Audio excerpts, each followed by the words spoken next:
What are those laws? The first law, the most fundamental of them all, is the law of thought. Everything starts with thought. Thought. You are your thought. You can't rise above your thoughts. You are limited by your thought. As a man thinketh, so is a man.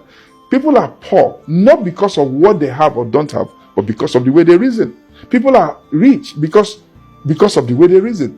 If you keep reasoning the right way, you're going to have everything you need. You're going to attract it into your life. Because man, one of the laws also says that man is a living magnet and attracts into his life everything that he is. And that to change what he's attracting, he has to change himself. So there's law of thought, there's law of attraction, but I jumped that law. The second law I call the law of goals. In creating the world, God had a specific agenda, even a time frame. He did it in 7 days. I don't know whether those days are 24 hours, but he did it in 7 days. On the seventh day, he rested. Number 3 law is the law of words. God spoke this entire universe. He commanded it into existence by the words that he spoke. Another law, what I call the law of vision. Everything is created twice.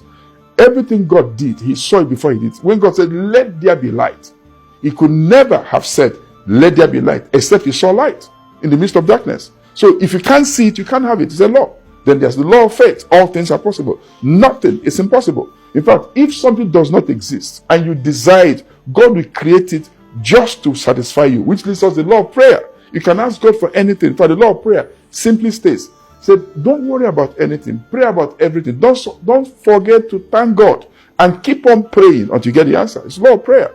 And then there's a law of decision. Nothing becomes dynamic until it becomes specific. You have to be decided. God decided to create the earth. It's a law. So if you don't know what you are deciding, you're not going anywhere.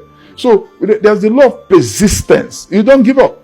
If you start something, stay with it. If you find that it's the wrong thing, change. But don't just do start and stop. You will never achieve anything. And by the way, I mentioned the law of goals. I rushed through it. I don't want to rush too much. But the thing about law of goals is that this is 2022. Today is the 31st of October, Monday. I can tell you now, look back in the last 10 months plus. We're entering this 11th month tomorrow. If you had no goals at the beginning of this year, I guarantee you have not achieved much. You cannot achieve much without setting goals. Because if you don't have goals, if you're playing soccer without goals, it's confusion, chaotic. You have the ball. What do you do with the ball? So if you're living like there are no goals, you're living in confusion. By the way, what will become your goals are your problems. Every time you have a problem, it becomes your goal. When you solve it, you say, what's the next problem?